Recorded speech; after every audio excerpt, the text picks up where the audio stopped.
Shot in 4K ultra high definition. Your number one source for local news. WRAL News. Coverage you can count on. We're in for another hot day. Temperatures will be in the mid-90s, which will be considerably cooler than yesterday, but still well above normal.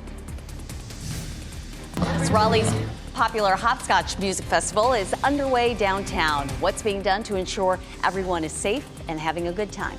And why the future of expanded gaming and new casinos in North Carolina may be in jeopardy. Just another hot topic we will get to on this Friday morning. It's 4:30 right now. I'm Jeff Hogan. And I'm Renee Chu. Hot topics on these hot days. Maybe one final hot day, and then we can start to cool down for the weekend. Meteorologist Elizabeth Gardner in the WRAL Severe Weather Center with our Friday. Happy Friday, Elizabeth. Happy Friday. We hit 102 again yesterday, and we broke the record. We're not likely to break a record today, but we'll keep our eye on it. Our temperatures have really been running unusually hot, but right now we're looking at low to mid-90s across our area. It'll feel like close to 100, though, with the heat index this afternoon. We also have a small chance for thunderstorms later today. We're waking up to clear skies this morning. Everything's looking pretty out there. We'll roll it on out to around lunchtime, and gradually through the afternoon we'll see increasing clouds. And then in the afternoon, notice there around Goldsboro, starting at around 3 o'clock, these storms will come from south to north. A lot of times they come from west to east, but these will come from south to north with a few scattered showers rolling through. Again, not a lot of coverage for us, likely to be from the evening commute through around dinner time or so. Take a live look at Chapel Hill. All is quiet right now, but boy, it's warm out there. 76. The dew point is 69. Hour by hour, we're at 89 at lunchtime, so very similar to where we were yesterday, but we should hold it in the mid-90s for this afternoon. Of course, big news in the tropics. Late yesterday, Hurricane Lee became a Category 5 storm. It was a Cat 1 at this time yesterday, so rapid intensification yesterday. It has winds at 160 miles per hour, moving northwest at 14, and we'll watch the progress of the storm. It is likely to be Cat 5 through tomorrow morning, and then it begins to slowly decrease in intensity. We'll take it all the way out to the end of the loop, which is 8 p.m. on Tuesday, with winds at 130. So it remains a Category 4 storm. It is likely to take that northerly turn. We take a look at the computer model plots. That is still right on target. Really haven't seen much of a change there. Making that turn, it looks like it'll stay off the coast of North Carolina, but we'll talk about what some of the impacts could be for us coming up. Elizabeth, thanks. The Hopscotch Festival is underway in downtown Raleigh. The city is working to make sure thousands of people coming to these shows are safe. WRAL's Kelsey Coffey joins us live from Moore Square this morning. And Kelsey, this event stretches across a portion of downtown that has seen an uptick in crime.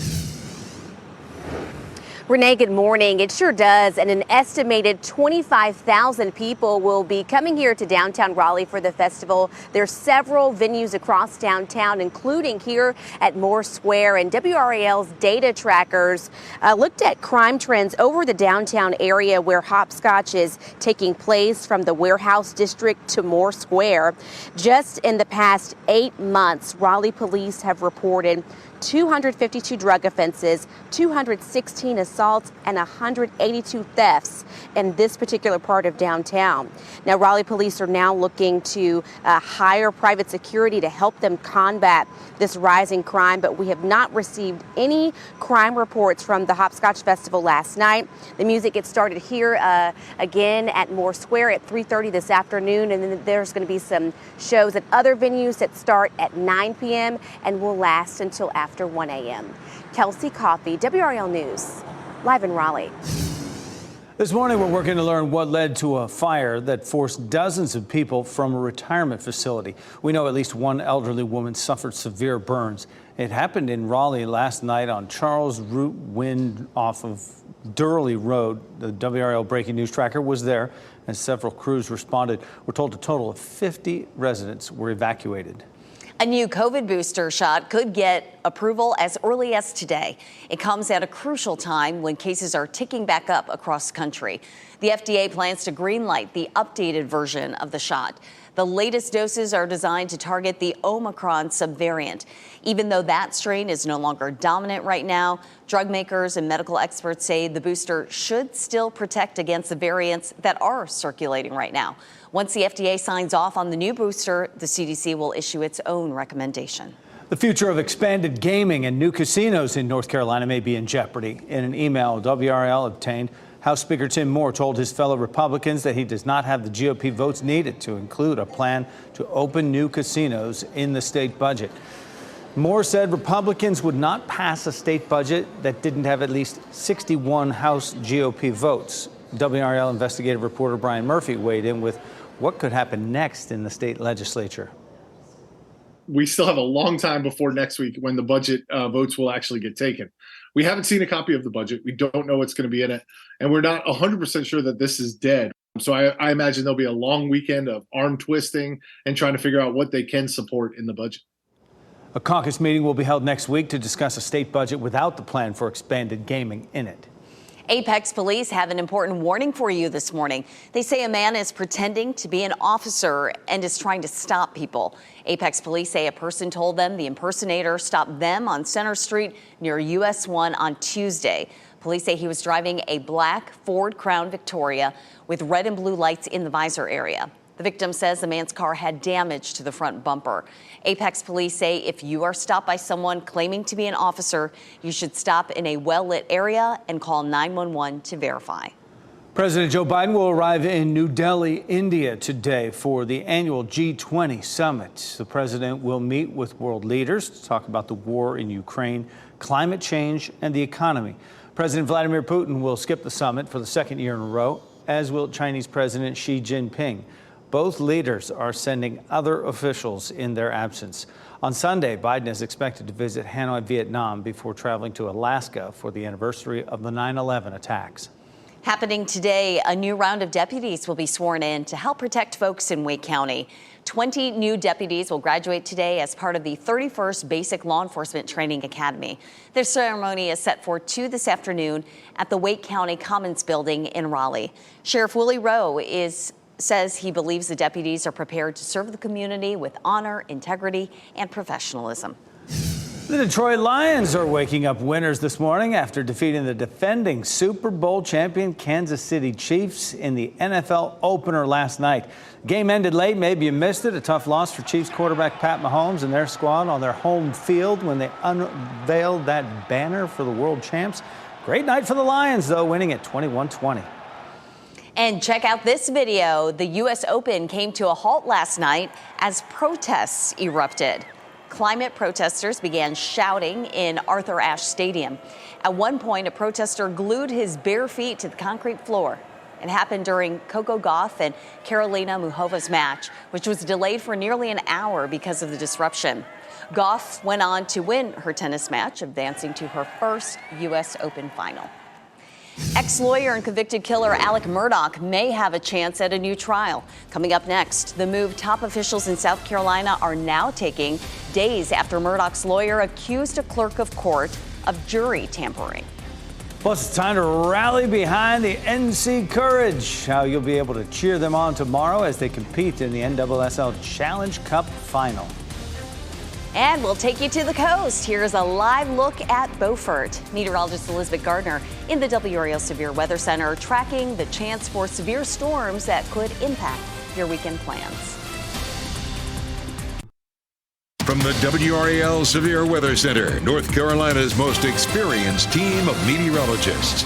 It is 4:41, and we're taking a live look at Sanford this morning, and everything is looking nice and quiet. We have clear skies out there. It feels, a little bit warm and sticky, but not terrible. Heading out the door, you might want to grab an umbrella if you're going to be out past, say, the evening commute. There are going to be a few isolated showers and thunderstorms that pop up today.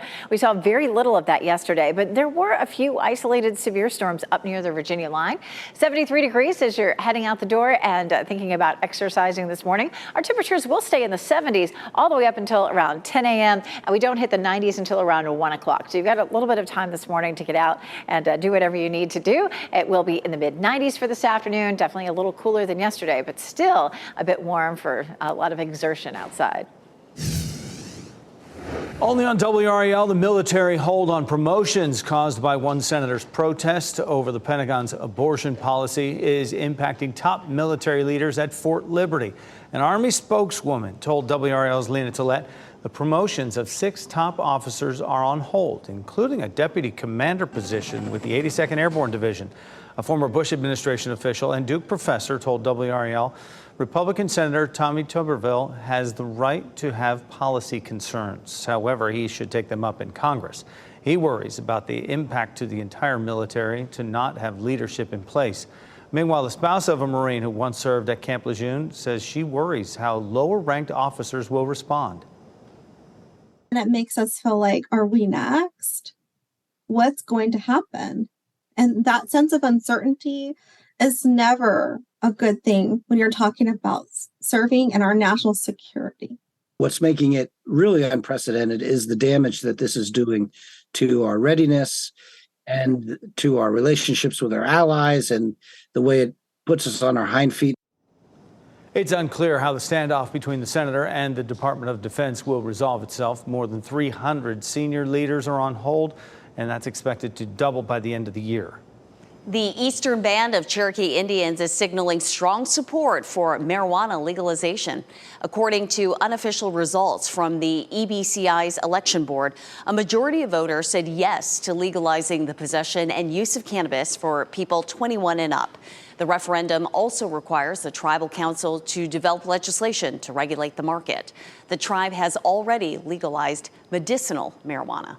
There are new developments in the ongoing saga of Alec Murdaugh. The South Carolina Attorney General is now asking for an investigation into allegations of jury tampering during the double murder trial for the ex-attorney. The move comes just days after Murdaugh's attorneys filed a motion this week requesting a retrial. South Carolina Law Enforcement Division released a joint statement with the AG on this matter.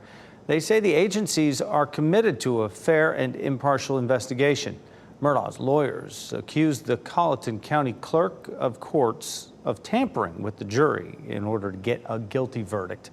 Murdaugh was convicted of killing his wife and her youngest son. There's a new policy requiring charter schools to be compliant with state laws before receiving funding. The State Board of Education adopted the new policy yesterday. It allows the board to withhold funding if they think a school is not in compliance with state or federal law. The board was stripped of its ability to approve or deny new charter schools earlier this year. They do still have a responsibility to fund them. State Superintendent Catherine Truitt wants to push back on complying with the new Parents' Bill of Rights to January. She says state leaders and school systems are still waiting on answers on how to comply with the law. It's preventing them from being able to implement it now. For example, Truitt said she isn't sure what permission is and is not required for schools to provide medical services to children in emergency cases. Truitt says she's been talking with lawmakers about doing this. A spokesman for Senate leader Phil Berger says they're aware of the concerns and are working to address them. Happening today, you could land a job with the Raleigh Department of Transportation. This is day one of the free two-day event. It is open to all skill level and backgrounds, and they're looking to fill various positions. If interested, you can stop by between 9 a.m. and 2 p.m. today and tomorrow. This is happening at the Raleigh Central Operations Facility over on Operations Way. Cumberland County is hosting a hiring event for military spouses next week. It's an opportunity to find a new career, receive resume assistance, and to network. It will be held on Thursday, September 14th from 10 until 2 at the Smith Lake Recreation Center on Fort Liberty. North Carolina Courage are back in the National Women's Soccer League Challenge Cup final with a chance to win back-to-back championships Saturday. The Courage will host Racing Louisville FC at 12:30 at Wake Med Soccer Park in Cary. The winning club will split a $1 million prize. Courage advanced to the final after a dramatic 1-0 win in the semifinals against Kansas City Current. Midfielder Brianna Pinto says the team wants the park to be packed Saturday. We're so excited. We want Wake Med Soccer Park to be packed out. We've been really proud of the performances we've had at home, and we just continue to hope growing the game here in North Carolina. Tickets are still available on the team's website. Last May, the Courage won the Challenge Cup with a 2-1 victory over the Portland Thorns. No club has ever won 2 consecutive Challenge Cups. In Chatham County, the health department is hosting free childbirth classes. It's an opportunity for expecting mothers and their partners to learn about the risks and benefits of options leading up to and during childbirth. People attending will get a tour of Chatham Hospital's Maternity Care Center. Classes will be held on Saturdays in September, and those will happen from 9 a.m. to noon at Chatham Medical Plaza in Siler City. UPS delivery drones are getting approval to fly longer distances, and you could see them around our state. The FAA says UPS Flight Forward can fly its drones to deliver small packages beyond the visual line of sight of ground operators. The delivery company plans to conduct flights in North Carolina, Florida, and Ohio. This announcement could lead to other companies being able to deliver packages to a wider range of customers in the future. It is 4:48, still going to be hot today, but not as much of a scorcher as yesterday. Meteorologist Elizabeth Gardner in the WRAL Severe Weather Center with a look at how we're starting off. Yeah, boy, we broke another record yesterday. We hit 102, and we hit that, the day before. It's just been a very interesting week for us, definitely. We take a look at what's happening outside right now. Here's Chapel Hill. All is quiet. It is warm, 76 degrees, and our dew point is 69, so it is on the sticky side. We do climb into the 90s right around lunchtime, similar to yesterday, but it looks like we should hold our temperatures just a little cooler today. Raleigh at 94, 93 in Durham, and 93 in Fayetteville. The heat index is still likely to be in the low 100s. So we take a look at our temperatures for today. That 94 compared to the record of 99 set back in 1941. So we should keep it below the record. Again, the record yesterday was 99. We hit 102. In Fayetteville, 93, the record 101. So we are not necessarily in record territory today, but it will be hot. A good 10 degrees above normal. Excuse me. Our normal high is 85, and we're going to be much closer to that over the weekend and into early next week. As a matter of fact, after today, we don't have any more 90-degree days in our 7-day forecast. Yes. But still, that 94 today will feel a lot like 103. And then after that, we should feel like, somewhere around 90 degrees heading into next week. Our temperature outlook beyond that as we get through the next 6 to 12 days, looking at below normal temperatures. That normal is 85. So finally, we've seen such temperatures on the other side of the spectrum. It is time for that to swing around in the other direction. So unfortunately, we have that coming our way. We have a stalled front across our area, and this will be a focusing mechanism for some thunderstorms later on this afternoon and this evening. We take a look at Futurecast this morning, and we're looking at mostly clear skies. But as we head into the afternoon, we'll see a few storms develop. These will move from south to north across our area, mainly during the evening commute up until around 8 or 9 o'clock. If you're headed out to hopscotch or to football Friday, that sort of thing, you might want to take an umbrella, raincoat, just to be sure, just to be safe. But anything that pops up won't be long lasting. I think they'll get their games in, and we'll get the music in as well. It's just a few stray showers or thunderstorms. Only a 20% chance today and a 30% chance tonight. It's a better chance on Saturday with a 50% chance, and then it goes down a little bit for us on Sunday.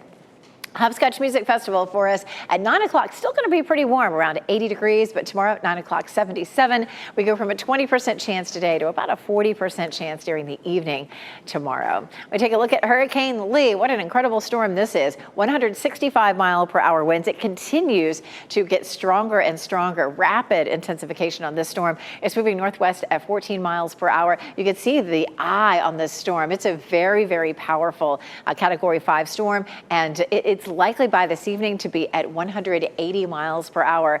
Meteorologist Anthony Baglione is with me this morning. We're trying to do some digging to find out when was the last time we had a storm at 180, especially in this part of the Atlantic. It's just really unprecedented. It does look like it'll weaken as it continues to travel westward, back down to 140, a Category 4 storm on Tuesday. It does look like it's going to make that turn. The computer models are showing it, but the latest forecast, Pat, doesn't have that turn happening maybe until, say, Wednesday or Thursday of next week. Around here, we're looking pretty quiet Monday and Tuesday, fairly pleasant with temperatures in the 80s, and then back to a few thunderstorms on Wednesday and Thursday. Liking that streak of 80s, Elizabeth, thank you. Scary moments at a Lil Baby concert when gunshots rang out. Coming up next, what we know about the shooting, the victim, and how the rapper responded to the violence.